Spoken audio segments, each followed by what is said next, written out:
My name is Becky Hurwitz, and I live in New York. I live in Brooklyn. With most of my time, I work in technology, and I work at the sort of intersection of social justice and tech, which is working with activists to help them figure out how to use technology to make their work more efficient or more effective.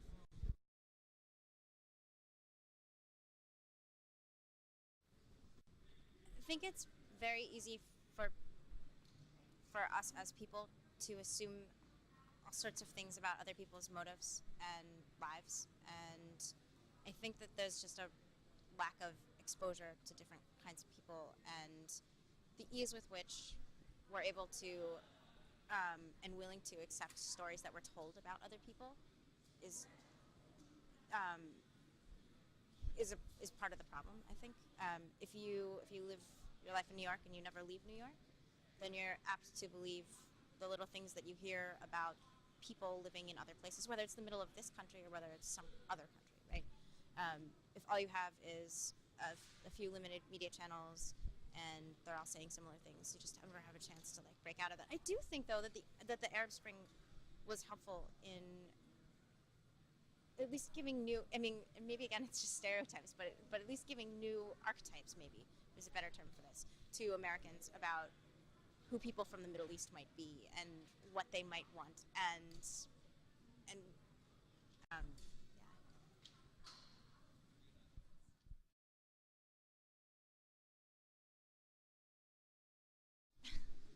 you can have an image of you can have a belief about what somebody else is or what they're motivated by, and that could color everything that you understand about why they're acting, right? So I'm sure that you could have a stereotype of an American or of somebody from the Middle East and say, oh look, but this person totally fits this model. You know, like here's this American and they walk in and they're egotistical and they're super loud and like they don't understand any other languages and I don't know what else you might say.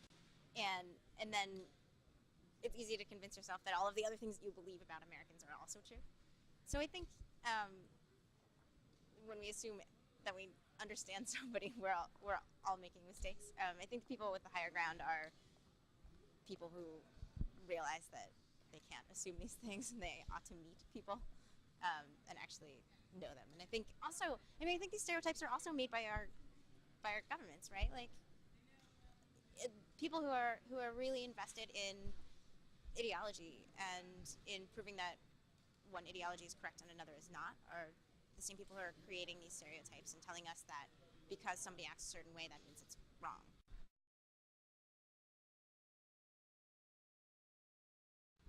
So, so I don't know about on like the large scale, but I think we talked about this a little bit. So when I was in Cairo in when I was in Cairo in March.